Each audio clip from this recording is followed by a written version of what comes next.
მოდით ისევ რეალობას დავუბრუნდეთ, ქვეყნის ყალსახალი პრემიერ-მინისტრი ქალბატონინო. სხვა შორის ამბობენ, რომ ნიკა გილაური მთავრობაში მოვიდა ზურაბ ჟვანიას დროს. როგორ ხედავთ ნიკა გილაურის როლს ქართულ პოლიტიკაში და სულ ცოტა ხანში ჩვენ სტუდიაში შემოგვიერთდება ექსპერტი, რომელიც თავის დროზე ამტკიცებდა და დღესაც ფიქრობ, რომ იმავე აზრზეა, რომ ერთადერთი რეალური პრემიერ-მინისტრი, რომელიც ხალხი საქართველოს ის ხო ბატონი ზურაბ ჟვანია. რა თვისებები გამოარჩევდა ზურაბ ჟვანიას დანარჩენებისგან? ჩვენ ამის წინათ მოვისმინეთ ისიც, რომ თურმე პრემიერ-მინისტრს არ მოეთხოვება ის, რომ იყოს პოლიტიკოსი. არ ვიცი, ზურაბ ძალიან ბევრი კითხვა ხომ არის. მოგაწოდოთ ამ ერთი. ბევრი ისეთი თვისება ქონდა. ყველაზე ესეთი ის არის, რომ ის იყო რაღაცა იდეალისტი, იდეალების მატარებელი ადამიანი და თან იყო პრაგმატული საშინლო, ძალიან რეალისტი და შემსრულებელი. ის ყოველთვის გამოდიოდა რეალური სიტუაციიდან და ძალიან მოქნილი ტვინი ქონდა და ამის გამო ძალიან ბევრ სიტუაციას მართავდა. და მთავარი ის არის, რომ მას ჰქონდა ხედვა ქვეყნის მომავალი განვითარების, ჰქონდა სრულიად მყარი, აი რაღაცას რო კითხავდით, აი რაღაცას რჩევას რო კითხავდით, ისევ პასუხს იძლეოდა. იმდენად ეს მისი ღირებულებები, იმდენად მყარად იყო მასში ჩამოყალიბებული და რომელსაც აი ამ ლავირებით ამითებით, მაგრამ ყოველთვის ინარჩუნებდა.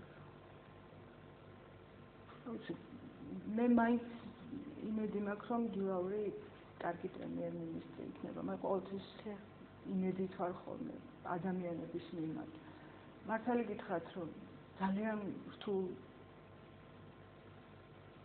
პერიოდში უწევს მას ამ ფუნქციების შესრულება. ეს შეიძლება ძალიან დრამატული პერიოდი აღმოჩნდეს საქართველოსთვის და მის მხრებზე ძალიან დიდი პასუხისგებლობა გადავიდეს. შეიძლება მას ძალიან კრიტიკულ სიტუაციებში მოუწიოს გადაწყვეტილებების მიღება და მე მგონია, რომ ის კარგი ადამიანია შინაგანად და მინდა მჯეროდეს, რომ აი ამ კრიტიკულ სიტუაციებში სწორი გადაწყვეტილებებს მიიღებს. ქალბატონი ძალიან რომ კურსი შეიცვალა. აი თუ შეიძლება რომ გაშალოთ თემა და გითხრათ, თქვენი მეუღლის გარდაცვალების შემდეგ საერთოდ შეიცვალა ეს კურსი. ეს იყო პროდესალური კურსი, რომელსაც ზურაბ ჟვანია ატარებდა და შემდეგ ეს იყო დემოკრატიის კურსი. ზურა ამბობდა, რომ ჩვენ ქვეყანას არაფერი არ აქვს. ჩვენ არც ნავთობი გვაქვს, არც ბამბა გვაქვს. ერთადერთი რაც ჩვენ შეგვიძლია, რომ გავყიდოთ, რითაც ჩვენ შეგვიძლია, რომ სოფლიო პოლიტიკურ უკაზე ჩვენი თავი დავიკიდოთ, არის ჩვენი დემოკრატია. ეს ცდილობდა, რომ აი ქართული დემოკრატიის მას რეალურად შეეროდა ქალბატონინო ამის. თქვენ ზანეთ რომ იდეალისტი იყო ამავე დროს შეეროდა, იმიტომ რომ ის ნაბიჯ ამ აქეთკენ მიდიოდა. თქვენ სულ ისაუბროთ იმ კონტექსტზე, რომელიც დაფუძნებელია ფილმიდან მიდის ნაწყვეტები და იქ არის ეს მომენტი, სადაც სულ ამბობს, რომ თქვენ გონიათ, რომ ამ ქვეყანას ძალიან ბევრი ჭირდება, ამ ქვეყანას ჭირდება უბრალოდ პატიოსანი ხელისუფლება, რომელიც ერთხელ ამ ქვეყანას ლიანდაგებზე შეაყენებს და ხელს კრავს და მე უკვე ამ გზიდან ჩამოყვანა უკვე ამისი შეუძლებელი იქნება და თქვენ დამეთანხმებთ, რომ ზურაბს საკმაოდ ახლოს იყო აი ამ მომენტთან, რომ ეს გაეკეთებინა. ან ძალიან ბევრი რამე გააკეთა საკანონმდებლო ხელისუფლებაში და მე მიხვდა, რომ აღმასრულებელ ხელისუფლებაშიც უნდა იგივე გაეკეთებინა. და უკვე იქ ცდილობდა ამის გაკეთებას და მე ვფიქრობ, რომ ზურა დღეს ცოცხალი ყოფილიყო. ჩვენ რეალურად სხვა ქვეყანაში ვიცხოვრობთ. ჭირდება თუ არა საქართველოს ქვეყანას ძლიერი პრემიერ-მინისტრი. მოდი დავუტოვოთ შეკითხვები ექსპერტად. მორიგე ექსპერტი დღეს გახლავთ ბატონი გია ხუხაშვილი, რეკლამის შემდეგ ექსპერტთან ერთად დაუბრუნდებით დაგვრჩით.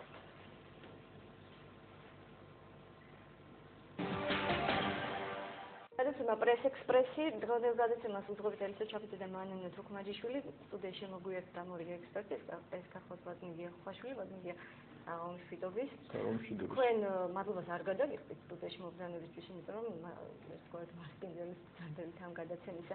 მე მესმის, რომ დღევანდელი ჩვენი გადაცემის თემატიკიდან გამომდინარე, მწვავე შეკითხვებს არ უნდა ველოდოთ თქვენგან, მაგრამ მაინც რა გამოგრჩა აი საუბრისას მე და ელისოს და ზოგადად რა გამორჩა პრესას?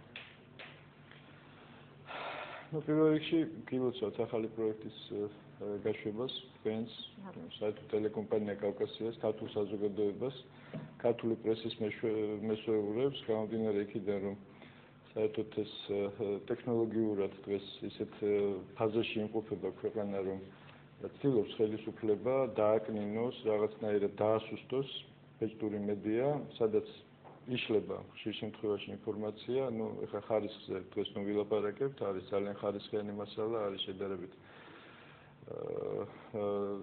სუსტი, თუმცა საერთო ჯამში პრესა არის ის მედიის ის სეგმენტი, რომელიც აკმაყოფილებს მეტნაკლებად იმ ინფორმაციულ შიმშილს, რაც იმ პროპაგანდისტული მანქანის მოქმედების ქვეშ, რაც ქვეყანაში დღეს არსებობს,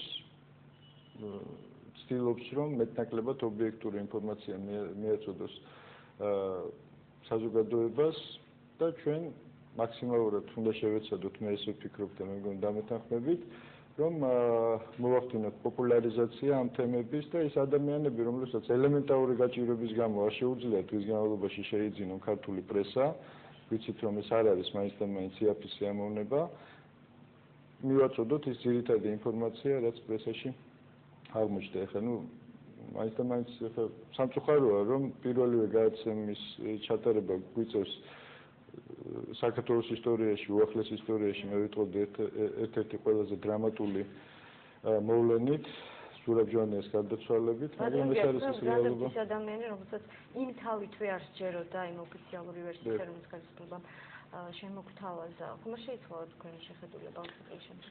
არა, რა თქმა უნდა, არ შეცვლილა, მე ამაზე ვწერდი, მაშინ ვწერდი, თუმცა მაშინ ფიზიკურად არ ვიყავი, მეც მაინც და მაინც კარგ მდგომარეობაში, 10 დღით ადრე ჩემზე განხორციელდა თავდასხმა მაშინ ამ ფაქტამდე. თუმცა თავიდანვე დარწმუნებული ვიყავი და იმდენად ჩემის აზრით, რა თქმა უნდა, იმდენად ფანტასტიკური ვერსია მოგვაწოდეს ძალიან ესე რომ ვთქვათ ოპერატიულად მისი გარდაცვალების შესახებ, რომ ბუნებრივია ამ გამოიწვია, ეჭვი და მე მაშინ დავწერე სვეტი რეზონანსში ელისო გახსოვთ ალბათ, სადაც პრინციპში ფაბულა ამ სვეტის იყო ესეთი, რომ შიში თუ შიში ეს მიზანი იყო თუ შედეგი ყველაფერი იმის, რაც გაჩნდა საზოგადოებაში ზურაბ ჟვანიას გარდაცვალების შემდეგ. ფაქტია, რომ საზოგადოება ისიც, ვისაც უყვარდა ან მოწონდა ზურაბ ჟვანია, ან არ მოწონდა, საზოგადოება მთლიანად იყო დათრგუნული, მე მგონი, დამეთანხმებით, რაღაც დიდი პაუზა იყო. ბატონო, გეტყვი, მე მგონი თქვენი ვერსიები იმასთან დაკავშირებით, თუ რა ინტერესებს შეიძლებოდა შევდრიბოდა ბატონო. რა არის ისეთ მეუღლისგან განსხვავებით, თქვენ უფრო გასაგებია, მე მაგალითად შორს ვარ იმ აზრისგან, რომ თუ რაღაცა მოხდა, ისე არ მოხდა, უბრალოდ ისე მოხდა, როგორც მე მგონია, ხო?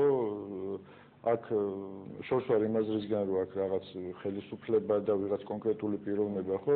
ამ პერიოდში დაიწყო საქართველოს საკმაოდ სერიოზული გეოპოლიტიკური თამაშები და ძალიან სერიოზული ძალები თამაშობდნენ მაშინაც, დღესაც თამაშობენ და ჩვენ ამას ხედავთ და ეს მე არც იმის იმედი მაქვს, რომ ეს უახლოეს პერიოდში შესაძლოა ესეთი ტიპის პოლიტიკური მკვლელობები ესე არ იხსნება, თუმცა ვერსიები არსებობს, ამ ვერსიებზე ალბათ მომავალში კიდე ბევრი საუბარი იქნება საზოგადოებაში. მე იმედი მაქვს, რომ ჭეშმარიტების დადგენა საბოლოო ჯამში მაინც მოხდება.